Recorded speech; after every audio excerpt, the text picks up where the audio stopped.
Say, I am nothing without love. Moi eku nohoy prem na thakile. Amen. This is why many people don't like Christians today. Hetur kane bahut manue Christian boli kole dhumke polai kele কাৰণ তেওঁলোকে সব কৰিব পাৰে প্ৰাৰ্থনা fasting কিন্তু মুখখন খোলা লগে লগে ইমান সুটি স্কাৰ্ট পিনি কিয় আহিব লাগে তাই এই লৰাটো দেখিছনে একদম গাছা ধোৱা নাই ইমান গোন্ধাইছে this is the problem with Christians they can pray in tongues they can fast for 40 days 40 nights but when they open their mouth they start judging people real bad and sadly some of the most judgmental people I have met are Christians सबसे बिसार करा मानु दुख लगे जीसुर is एकदम विपरीत exact opposite of Jesus believers but look at what Paul is saying over here if you can speak in tongues you can prophesy you can do all that you know in your heart if you don't have love you're only noise বুজিছে না কি কৈছে খালি noise tang tang মাৰি থাকা কাহৰ নিচিনা you're just noise without love so what is higher than spiritual gifts church it is love এইবোৰ আত্মিক বৰবোৰৰ ওপৰত কি হয় প্ৰেম this is the foundation of the Christian faith something that we have thrown out of the window এটো হয় আমাৰ আসল যোনটো গুৰি বুলি কয় ন যোনটো ইসাই বিশ্বাস ইয়াৰ গুৰিটো আসলতে হ'ব লাগে প্ৰেম কিন্তু গৈ থৈ পেলে আমি কিবা ধৰ্ম কৰো কাৰ্য কৰো কিন্তু আসলতে আমাৰ গুৰিটো কি হয় what is our foundation it's supposed to be love amen It's supposed to be love. So love is one of the first fruits, not the first fruits. Now this is something you need to understand. Am I saying that spiritual gifts are not important? মই কি কৈ আছো ইয়াতে যে আত্মিক বৰবোৰ দৰকাৰী নহয় নে আৰু কেৱল আপোনাক আত্মিক ফল লাগে পবিত্ৰ আত্মাৰ ফল লাগে হেতু কৈ আছো নেকি মই Please be careful. That's not what I'm saying. You need spiritual gifts as much as you need the fruit of the Spirit. Amen? Otherwise, there will be a problem. Jodi apuni eta basoni kore aru eta eri diye samasya hobo. You know what will be the problem? Shall I tell you? A Christian who has only the gifts, but not the gift, the fruit of the Holy Spirit, you will be characterless and it will be dangerous. Okay আপোনাৰ যদি এই আত্মিক বৰবোৰ আছে মানে আপুনি অন্য ভাষাত প্ৰাৰ্থনা কৰিব পাৰে আপোনাৰ বহুত মহান বিশ্বাস আছে আপুনি ভৱিষ্যবাণী কৰিব পাৰে আপুনি প্ৰকাশিত বাক্য পায় হেবোৰ সব বৰ আছে কিন্তু আপোনাৰ যদি পবিত্ৰ আত্মাৰ ফল নাই হৃদয়ত ফলবোৰ কি হয় আমি শিকিম okay but প্ৰথম ভাগটো হল প্ৰেম the first part of the fruit is love আপোনাৰ যদি ফল নাথাকে মানে কি হয় আপোনাৰ চৰিত্ৰ নাই শক্তি চৰিত্ৰ নাথাকাকৈ বহুত dangerous okay if you are operating in power but you don't have the character to handle the power it is very dangerous you're like a boy with a car who doesn't know how to drive এনেকুৱা এটা বিশ্বাসী যাৰ চৰিত্ৰ নাই কিন্তু শক্তি আছে তেওঁ এনেকুৱা এজন যুৱকৰ নিচিনা হয় যাৰ গাড়ী আছে কিন্তু চলাব নাজানে অলপ দিন পাছত কি কৰিব এক্সিডেন্ট কৰিব নিজেতো দুখ পাব বেলেগকো দুখ দিব This is the problem. Okay, when believers have gifts, but they don't have the fruit. But on the other hand, the opposite is also true. You are full of the fruit, but no gifts. এনেকুৱা বিশ্বাসীও মই দেখিছো আপোনাৰ ফলটো আছে মানে আপুনি আপোনাৰ প্ৰেম আছে ধৈৰ্য আছে আপুনি আপোনাৰ হৃদয়ত শান্তি আছে সব আপোনাৰ ভাল কিন্তু শক্তি নাই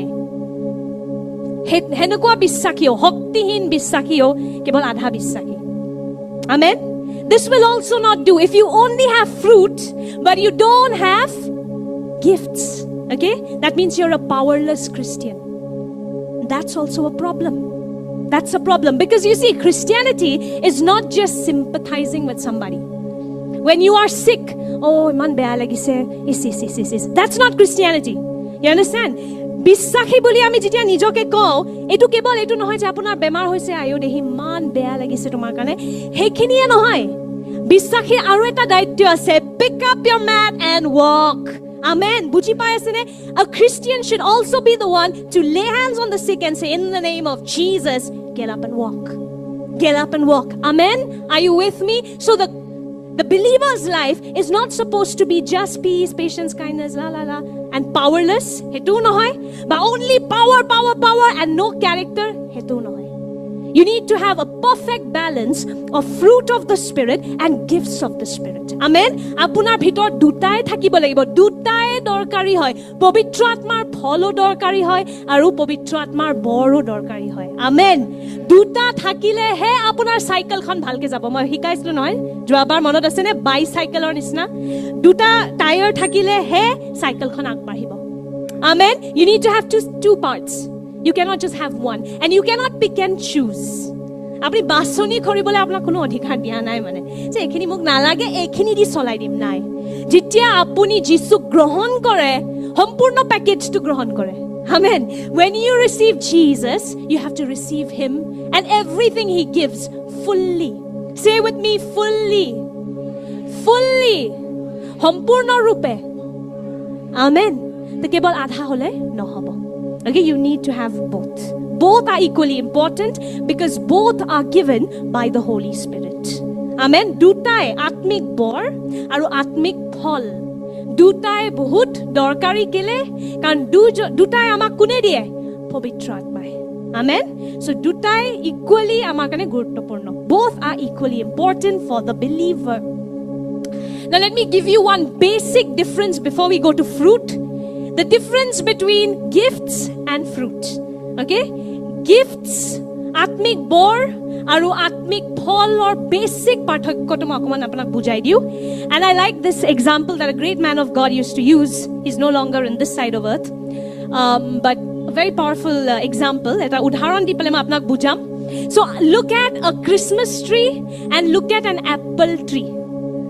Okay, jodi apuni bujibo bisarise atmik bor aru atmik phol, titia apuni duta udharon sauk. Eta hol ki Christmas tree dekhise ne? Dekhise Christmas tree? Sobe dekhise Christmas tree. Ami Ohomot sobe janu hoy na nohoy? Cake khabo na jay apnaloge? Ke natok kori ase city center dekha nai mostoke logai je? Dekha paise na nai? Christmas tree Bimala bai to jane ne? E amar mondolite logao dekhon ami. Hey, gosdal jot ami upohar bor ulomao. Monot ase nohoy? You understand? So, to understand spiritual gifts and spiritual fruit, look at it as a Christmas tree and an apple tree. Okay? Now, Christmas tree has what? What do you hang up there? Christmas tree apni ki logai? Gifts. Hebur apni dangor kore ne? Je January pra apni lahe lahe plastic or bell tu bonwa arambho koribo. Lahe lahe he Santa Claus or muza tu bonwa arambho koribo. Heneke kore ne?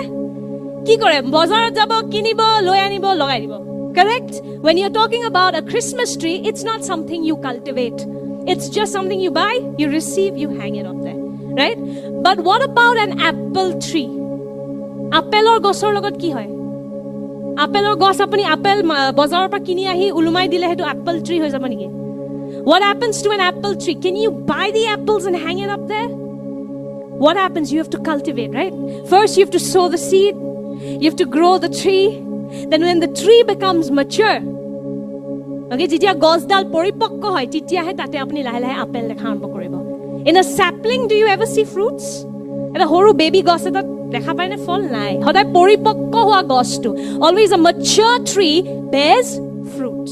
Amen. So the same thing happens with fruit of the Spirit. When it comes to gifts of the Spirit, you ask after you receive Jesus in your heart. You are baptized in the Holy Spirit. You ask, you receive. ঠিক আছে যেতিয়া আমি আত্মিক বড় কথা পাতো আপুনি যিশু গ্ৰহণ কৰে পবিত্ৰ আত্মাৰ বাপ্তিস্ম অনুভৱ কৰে ঈশ্বৰক খুজে বৰবৰ কানে তেও দিব ওকে এটোৰ মানে এটো নহয় যে আপুনি পৰিপক্ক হৈ গল when you receive gifts they don't show maturity amen বৰ মানে পৰিপক্ক হোৱা নহয় so don't get carried away when someone is speaking in tongues when someone is prophesying you'll say wow what a woman of God a man of God no that doesn't show maturity পৰিপক্ক নহয় হেতু ঠিক আছে যেতিয়া আমি বড় কথা কৈ আছো কিন্তু যেতিয়া আমি আত্মিক ফলৰ কথা কওঁ when I'm talking now about the fruit of the Holy Spirit now that requires time for those that fruit to show up in your life it requires time with the Holy Spirit amen he atmik pholbur apunar jibanot dekha pabole ki lagibo pavitra atmar logot homoy so it is the fruit of the Spirit that is visible in mature believers so e pavitra atmar phol tu apuni poripokko bissakhir jibanot dekha pabo apuni jodi janibo bisarise kuntu bissakhi poripokko hoy if you want to know Who is a mature believer? They should have these. Love. Number one is what? Love.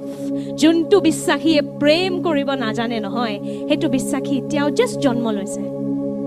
A believer who has not learned to love is an immature believer.